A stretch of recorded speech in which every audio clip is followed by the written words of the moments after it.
When you buy or sell stocks, you might encounter a fee called a commission.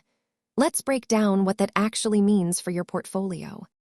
A commission is simply a service fee charged by a brokerage firm for executing a trade on your behalf.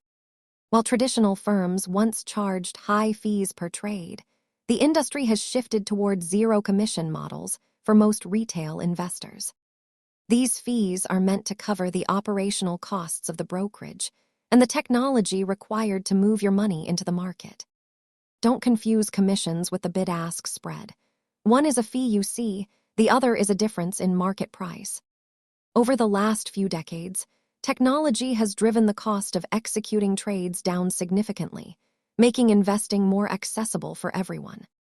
While many trades are free, some niche investments like certain mutual funds or international stocks may still carry transaction fees. Understanding fees helps you keep more of your investment returns. Check our other videos for more basics. Thanks for watching.